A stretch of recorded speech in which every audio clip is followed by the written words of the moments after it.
Homeless cavemen. Tucker Carlson interviews Vladimir Putin. And Trump finds out he's not immune from prosecution. Then more on this week's America Uncovered headlines. Welcome to America Uncovered. I'm Chris Chappell.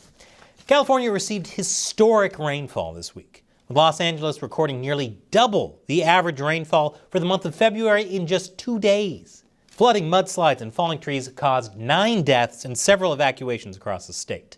This could be the worst thing to flood California since the hordes of people entering the southern portion of the state. And no, I'm not talking about illegal immigrants. I'm talking about aspiring actors. They're the reason the traffic is so bad and the air is so polluted. If you blow 3 auditions in a row, you should be deported back to Kentucky or wherever. Countless properties were damaged by the rains, but the vast majority of California flood victims' losses won't be covered by insurance. This is because California, which has been in a seemingly endless drought, doesn't seem like the type of place that would need flood protection in homeowners insurance, so it requires a separate policy. Less than 2% of Californians have flood insurance. As heartbreaking as that is, it makes sense. Insuring California against flooding is like insuring an unemployed 40-year-old that still lives with his parents against drowning in the tidal wave of hot single ladies begging him to make out with them. It's just not a sound financial decision. Speaking of unsound financial decisions, a California school is spending money on making kindergartners more woke. Literally. Grass Brook Elementary School, a low-performing school in California's Bay Area, entered into a 3-year, $250,000 contract with an organization called Woke Kindergarten. It was intended to make elementary school students more socially conscious and improve test scores, but it didn't go so well. Test scores actually got worse. As for the socially conscious part, I'm doubtful that it was a success. I mean, how are you going to make kids woke when they still need daily naps? We'll have a whole episode on the woke kindergarten next week, because trust me, that rabbit hole is deeper and crazier than you can imagine. Of course, wasting money isn't the only thing wrong with California. There's also crime. Jeffrey's Toys, the store that inspired the Toy Story movies, has closed down due to rising crime in San Francisco. The store's attorney said in a statement, after 75 years of gratefully serving the San Francisco community, the store will be closing next month. The store has been struggling for a number of years due to the perils and violence of the downtown environment, inflation, the decrease in consumer spending, and the demise of retail across the world. So thanks to crime and a terrible economy, the store that inspired Toy Story has decided to close before going to insolvency and beyond. Then, of course, there's the issue of homelessness all across California. It's gotten so bad that authorities in Modesto found homeless people living in furnished caves along a river. You know how Chris Farley used to play that motivational speaker that warned kids that if they didn't shape up, they'd end up like him, living in a van down by the river? Well, apparently the most motivational thing about that is working hard enough to be able to actually afford a van. And after the break, Tucker Carlson in Russia. Welcome back. Tucker Carlson has interviewed Vladimir Putin, and as you can imagine, everyone was ecstatic about it, thinking it's about time someone got that lovable scamp to tell his side of the story. Just look at that adorable, not at all menacing face. No, people were the biggest of mads. Some in the EU wanted to sanction Carlson over the interview, saying, as Putin is a war criminal and the EU sanctions all who assist him in that effort, it seems logical that the External Action Service examine his case as well.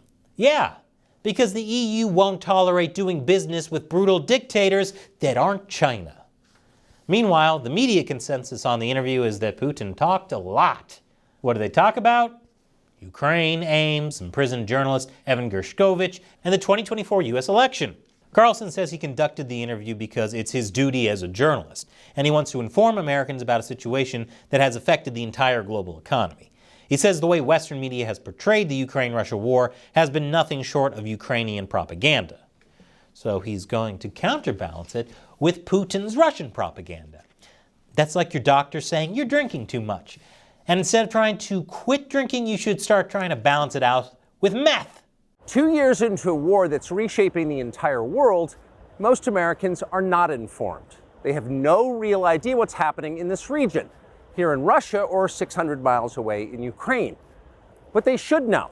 They're paying for much of it in ways they might not fully yet perceive. We are not encouraging you to agree with what Putin may say in this interview, but we are urging you to watch it. You should know as much as you can. Wait, Tucker's encouraging people to be informed and seek out information from more than one side of an argument? Wow. No wonder Fox fired him as their mascot. 70 current and former New York City Housing Authority workers have been arrested for allegedly taking part in a 10-year, $2 million bribery and extortion scheme. They're accused of asking for kickbacks of 10 to 20% of contracts' values on construction, no-contract bids, and maintenance in one-third of the developments overseen by NYCHA, which is the largest public housing agency in the U.S. U.S. Attorney Damian Williams says instead of acting in the interests of NYCHA residents, the City of New York, or taxpayers, the 70 defendants charged today allegedly used their jobs at NYCHA to line their own pockets. It's shocking that they were more concerned with making themselves rich than providing decent public housing, is what I'd be saying if I've never seen public housing in New York City. The most shocking part is that only a third of NYCHA properties were corrupt. What's the other two-thirds excuse for making homes so terrible that they have occupants thinking, hey, California, got any room in those caves? Meta says that Facebook, Instagram, and Threads posts that use AI-generated images will be labeled in an attempt to inform users and combat deceptive practices. Nick Clegg, Meta's president of global affairs, says this is important because people and organizations that actively want to deceive people with AI-generated content will look for ways around safeguards that are put in place to detect it. Across our industry and society more generally, we need to keep looking for ways to stay one step ahead. This is a good first step to stop people from deceiving us on social media.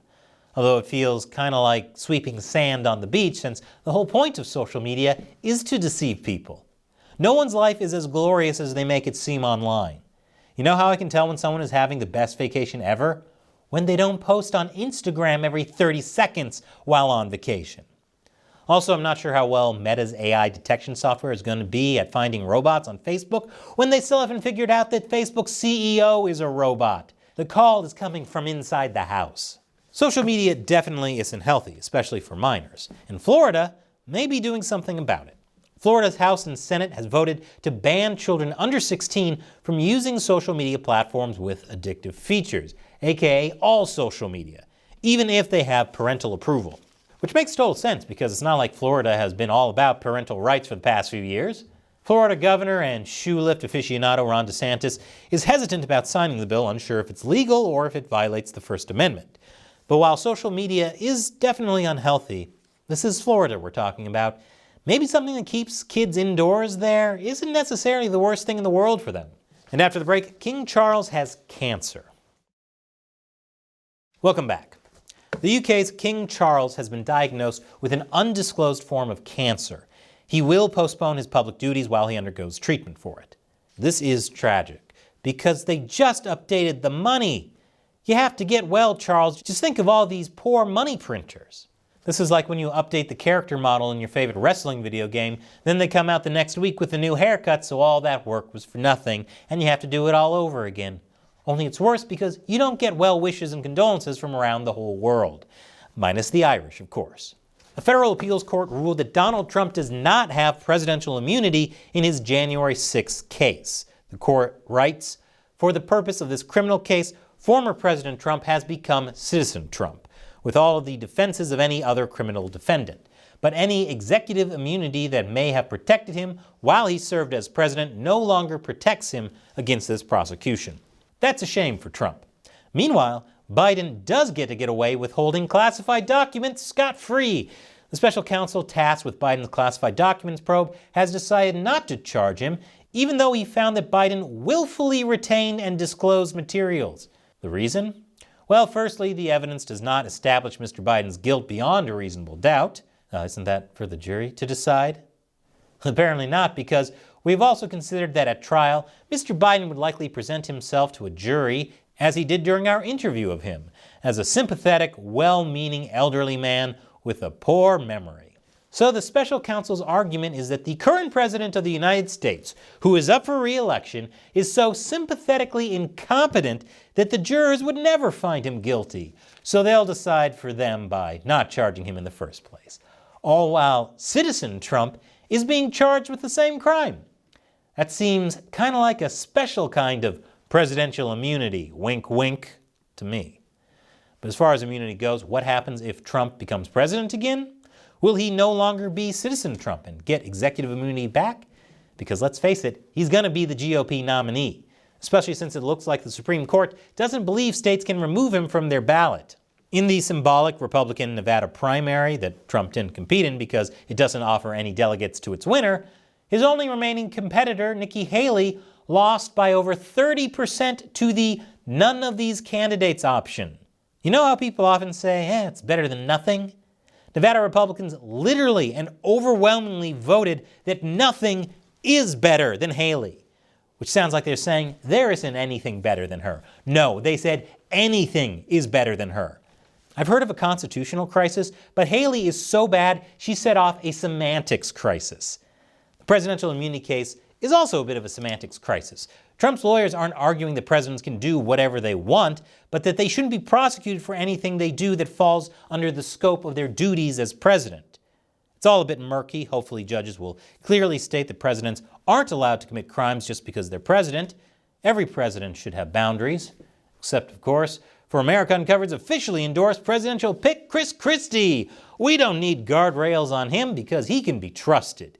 He'd reach across the aisle and build a bridge, and definitely not close any lanes on that bridge. Speaking of things people want to see closed, the southern border. House Republicans held a vote to impeach Department of Homeland Security Secretary Alejandro Mayorkas over the handling of the U.S.-Mexican border. However, 4 Republicans broke rank and voted with Democrats, causing the impeachment efforts to fail. Trying and failing has kind of become Republicans' MO. It's almost inspiring. It's like that old saying, if at first you don't succeed, try again. Then again, and again. Then 14 more times. Then filibuster, then make excuses, then try again. Somehow the least ridiculous thing to happen to conservatives this week was Ben Shapiro reaching the #1 spot on the iTunes song chart for his collaboration with rapper Tom MacDonald. And they even got props from Nicki Minaj.